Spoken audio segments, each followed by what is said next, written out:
Hello everyone, आज हम discuss करेंगे एंजाइम कैटालाइसिस क्या होता है। तो एंजाइम्स क्या होते हैं? तो एंजाइम्स आर बायोलॉजिकल कैटलिस्ट। सबसे पहले कि जो एंजाइम्स होते हैं वो बायोलॉजिकल कैटलिस्ट होते हैं और जो हमारी बॉडी होती है उसके अंदर बहुत सारी बायोकेमिकल रिएक्शंस होती हैं, यानी कि जो बॉडी के अंदर बहुत सारी रिएक्शंस होती हैं उनको बोला जाता है बायोकेमिकल रिएक्शंस। और एंजाइम का क्या काम होता है? ये जो एंजाइम होते हैं वो क्या करते हैं, बायोकेमिकल रिएक्शन की जो स्पीड होती है उसको इंक्रीज़ कर देते हैं। यानी कि ये जो बायोकेमिकल रिएक्शंस हैं उसकी स्पीड को एनहेंस करने का काम एंजाइम्स का होता है। जैसे कि अगर हम कोई भी मील खाते हैं, कोई भी मील हमने लिया, कुछ भी खाना खाया हमने, अगर उस खाने को अगर बॉडी के अंदर एंजाइम्स अपना काम नहीं करेंगे तो उसको डाइजेस्ट होने में एटलीस्ट 50 ईयर्स लगेंगी। तो 50 ईयर्स में डाइजेस्ट हो पाएगा अगर एंजाइम्स नहीं होंगे। तो एंजाइम्स का क्या रोल है कि जो बॉडी के अंदर बायोकेमिकल रिएक्शंस होती हैं उनकी स्पीड को एनहांस करते हैं एंजाइम्स। एंजाइम्स क्या होते हैं? वो बायोलॉजिकल कैटलिस्ट होते हैं। सेकेंड पॉइंट है, enzymes are nitrogenous organic compounds which are produced by living plants and animals.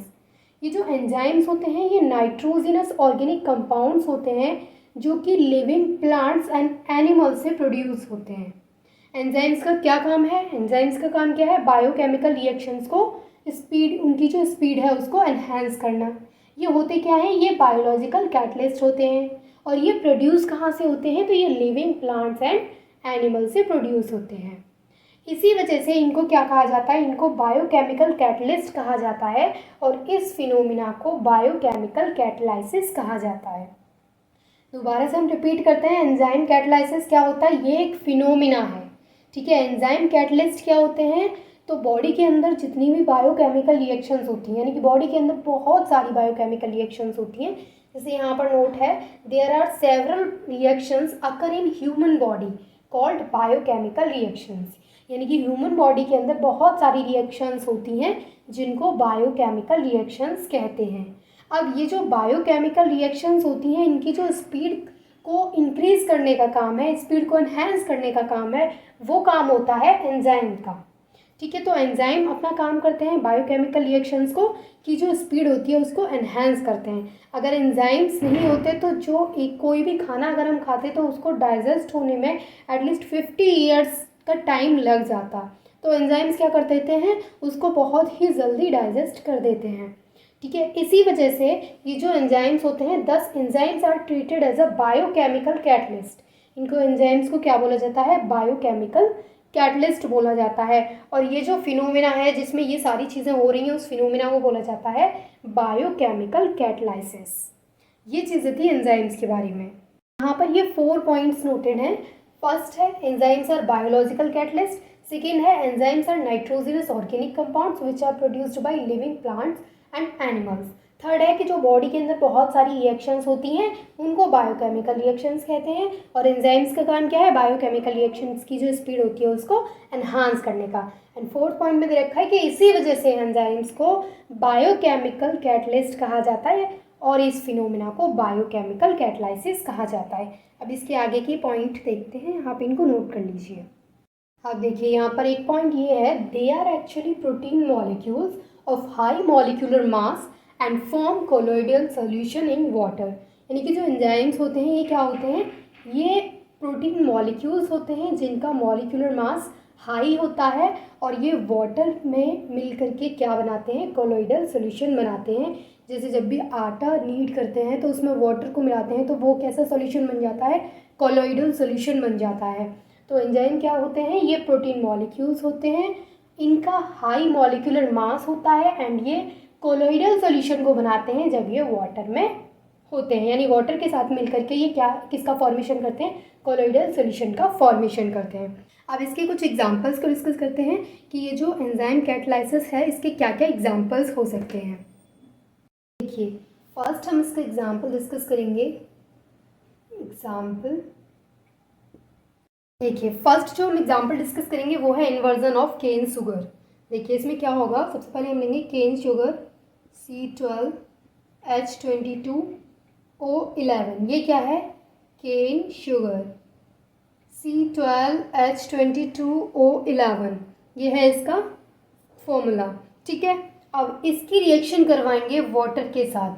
जब ये वाटर के साथ रिएक्ट करेगा, केन शुगर जब वाटर के साथ रिएक्ट करेगा तो यहाँ पर क्या बनेगा, तो यहाँ पर बनेगा C6H12O6 प्लस C6H12O6। ये क्या है, ये है ग्लूकोज और ये है फ्रक्टोज। यहाँ पर जो एंजाइम यूज़ होगा वो होगा इन्वर्टेज एंजाइम। देखिए मैं आपको समझाती हूँ इसमें हुआ क्या। देखिए हमने केन शुगर को रिएक्ट करवाया जब वाटर के साथ, जब केन शुगर वाटर के साथ रिएक्ट करेगा तो वहाँ पर एंजाइम यूज़ होगा इन्वर्टेज। ये जो एंजाइम यूज़ होगा इन्वर्टेज, ये क्या करेगा, ये इसको केन शुगर जब वाटर के साथ रिएक्ट करेगा तो इसको चेंज कर देगा ग्लूकोज एंड फ्रक्टोज में, C6H12O6 glucose and C6H12O6 fructose.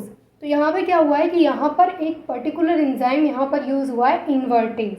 देखिए एंजाइम्स जो होते हैं ये बहुत ही स्पेसिफिक होते हैं, यानी कि एक एंजाइम सिर्फ एक ही रिएक्शन कराता है। ऐसा नहीं कि ये जो इन्वर्टेज है इसने ये वाली रिएक्शन करा दी तो अब दूसरा जो भी बायोकेमिकल रिएक्शन होगा उसको भी यही एंजाइम करा देगा।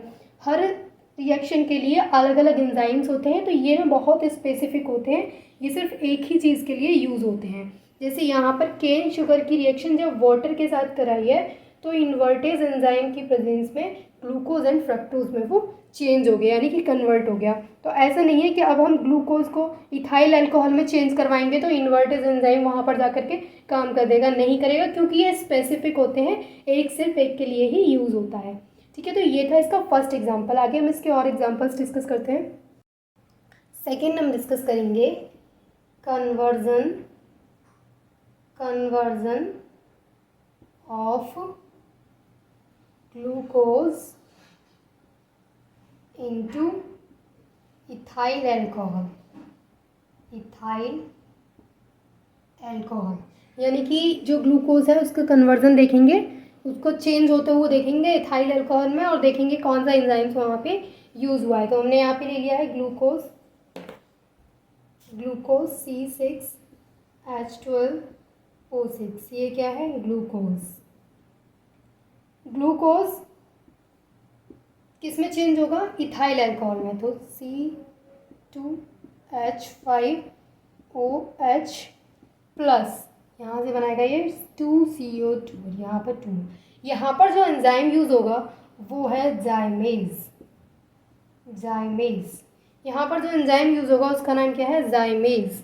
तो ये जो सेकेंड वाला है उसमें क्या है कि यहाँ पर ये जो ग्लूकोज है ये जाइमेज एंजाइम की प्रेजेंस में किस में चेंज हो गया, इथाइल अल्कोहल में। C2H5OH उसका फॉर्मूला होता है, इथाइल अल्कोहल में चेंज हो गया, किसकी प्रेजेंस में, जाइमेज की प्रेजेंस में। तो जो एंजाइम्स होते हैं ना वो स्पेसिफिक होते हैं, वो एक बार मतलब एक, जैसे एक एंजाइम डाइजेशन में यूज़ हो रहा है तो ऐसा नहीं है कि दूसरा जो भी रिएक्शन होगा बॉडी में उसमें भी वही एंजाइम यूज़ है। तो एंजाइम्स क्या होते हैं, ये स्पेसिफिक होते हैं।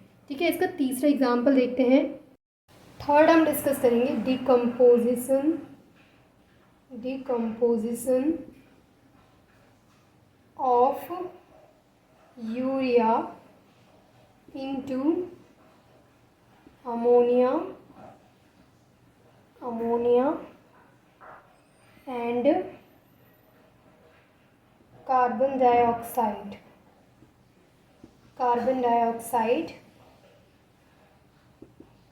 The enzyme urease catalysis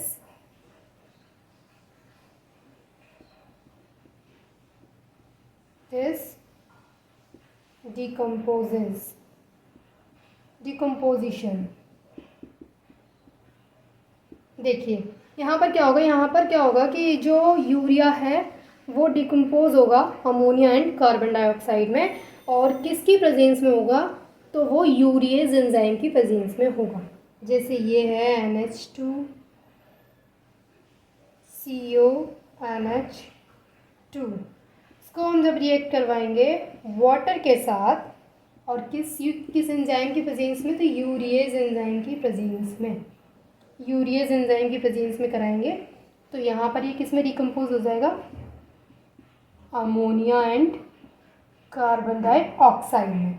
देखिए यहाँ पर हुआ क्या है कि यहाँ पर ये जो यूरिया है उसको वाटर के साथ जब रिएक्ट करवाए तो वो डिकम्पोज हो गया अमोनिया एंड कार्बन डाइऑक्साइड में, और यहाँ पर जो एंजाइम यूज़ हुआ है उसका नाम क्या है, यूरिएज। तो कहने का मतलब क्या है कि जो एंजाइम्स होते हैं वो स्पेसिफिक होते हैं। ये जो इसको डिकम्पोज किया है वो सिर्फ यूरिएज कर सकता है। अब इसमें ऐसा नहीं कि हम इन्वर्टेज को यहाँ पे यूज़ कर लें या फिर यहाँ पे जाइमेज को यूज़ कर लें, नहीं। मतलब जो अलग अलग रिएक्शंस होती हैं तो उनके लिए अलग अलग एंजाइम्स यूज़ होते हैं। एक ही रिएक्शन यानी कि एक ही एंजाइम सभी रिएक्शंस को नहीं करवाएगा क्योंकि एंजाइम्स आर स्पेसिफिक। अभी हम इसके कैरेक्टरिस्टिक्स देखेंगे तो आपको मैं ये चीज़ नोट करवाऊंगी कि ये क्या होते हैं, ये स्पेसिफिक होते हैं। एक एंजाइम सिर्फ एक ही रिएक्शन को करवाता है। ऐसा नहीं है कि यूरियस जाइमेज की जगह पे जाकर के ग्लूकोज को चेंज करवा देगा इथाइल अल्कोहल में, या फिर इन्वर्टेज की जगह पे जाकर के केन शुगर को चेंज करवा देगा ग्लूकोज एंड फ्रक्टोज में। तो ऐसा तो बिल्कुल भी होता ही नहीं है क्योंकि एंजाइम्स क्या होते हैं, स्पेसिफिक होते हैं। देखिए यहाँ पर पॉइंट है characteristics of enzyme catalysis. Enzyme catalysis के क्या क्या कैरेक्टरिस्टिक्स हैं।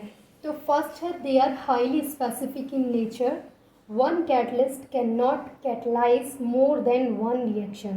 As I have already told you that enzymes are highly specific. ये जो enzymes होते हैं वो highly specific होते हैं।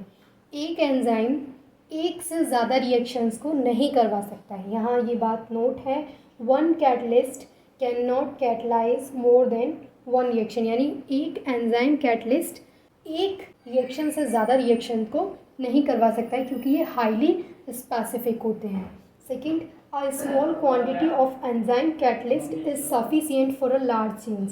एक लार्ज चेंज के लिए एंजाइम कैटलिस्ट की सिर्फ स्मॉल क्वांटिटी सफिशिएंट होती है। थर्ड पॉइंट है they are highly efficient catalyst, they increase the rate by 10 to the power 8 to 10 to the power 20 times. यानी कि ये हाईली एफिशिएंट होते हैं और आप देख सकते हैं कि ये रेट को किस तरीके से इंक्रीज़ करते हैं, 10 की पावर 8 to 10 की पावर 20 टाइम्स, मतलब बहुत ज़्यादा ये जो रेट होती है उसको इंक्रीज़ करते हैं। The optimum temperature of the activity is 37 degree Celsius. इनकी जो मतलब ये ज़्यादा जो एक्टिव रहते हैं, जो इनका ऑप्टिमम टेम्परेचर है वो क्या है, 37 डिग्री सेल्सियस है। इस पर ये ज़्यादा एक्टिव होते हैं, ज़्यादा अच्छे से काम करते हैं। और अगर बॉडी का pH 7.4 हो तब भी ये बहुत अच्छे, यानी कि temperature 37 degree Celsius and body का pH 7.4, तो ये बहुत अच्छे से काम करते हैं क्योंकि जो हमारी बॉडी में ब्लड होता है वो बेसिक नेचर का होता है, तो ये बेसिक नेचर में ज़्यादा अच्छे से वर्क करते हैं। देखिए अब हम एंजाइम कैटालिसिस की मैकेनिज्म को डिस्कस करेंगे।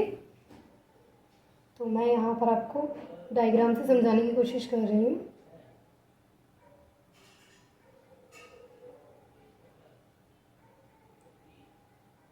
देखिए ये ना इस तरीके से हमारे पास एंजाइम है, ठीक है। ये क्या है, ये है एंजाइम कैटलिस्ट। मैं भी समझाऊंगी आपको कि मैंने ऐसा ये क्यों बनाया है, जस्ट वेट, ओके, पेशेंस रखिए। ये क्या है, ये है एंजाइम कैटलिस्ट। ये जो एंजाइम कैटलिस्ट है ये किसके साथ कंबाइन होगा, किसके साथ जुड़ेगा, तो ये कनेक्ट होगा सबस्ट्रेट के साथ, जिसकी शेप भी कैसी होगी, मैं सेम शेप तो नहीं बना पा रही हूँ बट समझ जाइए कि इसकी जो शेप है वो मतलब इसमें ये जो जगह है वो सेम जगह इसमें है, यानी ये दोनों एक दूसरे में फंस सकते हैं, एक दूसरे में ट्रैप हो सकते हैं। जैसे कि लॉक जो जैसे एक की होती है वो एक ही लॉक के लिए सफिशिएंट होती है, एक ही लॉक को एक की से खोला जा सकता है, एक की से सभी लॉक को नहीं खोला जा सकता क्योंकि उसमें कुछ इस तरीके का रहता है, वो एक ही लॉक में फंस सकता है। तो उस तरीके से ये जो एंजाइम कैटलिस्ट होते हैं इनके पास क्या होता है, इनके पास कुछ इस तरीके की ये जो मतलब शेप है, इस तरीके की शेप होती है और इस तरीके की ही शेप होती है सबस्ट्रेट के पास। सबस्ट्रेट के पास भी इस तरीके की शेप होती है, ये है सबस्ट्रेट। तो क्या होता है कि ये दोनों आपस में जुड़ते हैं और एक कॉम्प्लेक्स का फॉर्मेशन कर देते हैं, यानी एंजाइम सबस्ट्रेट कॉम्प्लेक्स बना लेते हैं। तो वो कैसे बनेगा, देखिए ये जो एंजाइम कैटलिस्ट है ये सबस्ट्रेट के साथ रिएक्ट करेगा और ये कुछ इस तरीके का बना लेगा, जैसे ये है। अब ये एंजाइम क्या करेगा, ये इसमें जुड़ गया, ये इसमें जुड़ गया है, देख सकते हैं आप। ये देखिए अभी इन्होंने क्या किया, ये कॉम्प्लेक्स बना लिया और ये कौन सा कॉम्प्लेक्स है, एंजाइम सबस्ट्रेट कॉम्प्लेक्स। इस तरीके से जुड़ते हैं और एंजाइम सबस्ट्रेट कॉम्प्लेक्स बना लेते हैं, कॉम्प्लेक्स बना लेते हैं। क्या होता है, एंजाइम कैटलिस्ट आता है जिसकी शेप कुछ इस तरीके से है, उसी शेप का होता है सबस्ट्रेट। सबस्ट्रेट और ये आपस में, यानी ये जो इसमें शेप है उसी शेप में ये होता है, तो ये जो जगह है इसमें ये दोनों फंस जाएंगे और फाइनली ये जो बन जाएगा वो होगा एंजाइम सबस्ट्रेट कॉम्प्लेक्स। अब क्या होगा, इसके बाद जो प्रोडक्ट होगा और जो एंजाइम होगा, यानी जो एंजाइम हमने जैसे कि जैसा यूज़ किया है वो अलग हो जाएगा और प्रोडक्ट अलग हो जाएगा। तो जो एंजाइम हमने यूज़ किया था वो कुछ इस टाइप का था, देखिए जो एंजाइम हमने यूज़ किया था वो कुछ इस टाइप का था, वो एज इट इज़ हमें मिल जाएगा। और उसके बाद क्या मिल जाएगा, यहाँ पर प्रोडक्ट का फॉर्मेशन हो जाएगा। ये क्या है, ये है प्रोडक्ट और ये है एंजाइम, ठीक है, ये है एंजाइम, ये है प्रोडक्ट। क्या होता है कि एंजाइम कैटलिस्ट आता है, सबस्ट्रेट के साथ रिएक्ट करता है, कंबाइन करता है, एंजाइम सबस्ट्रेट कॉम्प्लेक्स का फॉर्मेशन करता है। उसके बाद क्या होता है, ये दोनों अलग हो जाते हैं, एंजाइम अलग हो जाता है, प्रोडक्ट अलग हो जाता है। यहाँ पर ये जो कनेक्टिंग हो रहा है, इनके बीच में ये जो कनेक्ट हो रहे हैं आपस में, वो इनकी वजह से हो रहे हैं। ये एंजाइम के सरफेस पर प्रेजेंट होते हैं, तो ये क्या है, इनके बीच में ये जो कंबाइन हो रहे हैं, कंबाइन होकर के एक कॉम्प्लेक्स का फॉर्मेशन, यानी इनका जो कनेक्ट हो रहे हैं एक दूसरे से, उसके लिए कौन रिस्पॉन्सिबल है, ये रिस्पॉन्सिबल है, ये कैविटीज़ इनके लिए रिस्पॉन्सिबल हैं, और ये जो एंजाइम है उनके सरफेस पर होती हैं। तो आपको ये चीज़ नोट करनी है, these cavities are of characteristics shape and possess active groups such as NH2, COOH, SH and OH। तो ये हैं, और they are actually the active centers on the surface of enzyme particles। ये क्या है, ये सरफेस पर प्रेजेंट एक्टिव सेंटर्स हैं जिनकी वजह से क्या हो रहा है, ये कनेक्ट हो रहा है। तो आपको लिखना है these are actually the active centres on the surface, यानी सरफेस पर ये एक्टिव सेंटर्स हैं, किसके सरफेस पर, एंजाइम पार्टिकल्स के सरफेस पर ये एक्टिव सेंटर्स हैं जिसकी वजह से ये कनेक्ट हो रहे हैं। तो ये सारी चीज़ें हमने आज डिस्कस की थी कि एंजाइम कैटलिसिस क्या होते हैं, इसके कैरेक्टरिस्टिक्स क्या होते हैं और इसकी मैकेनिज्म क्या होती है। आई होप कि ये सभी आपको अच्छे से क्लियर हो गया होगा, एंड थैंक्स फॉर वॉचिंग।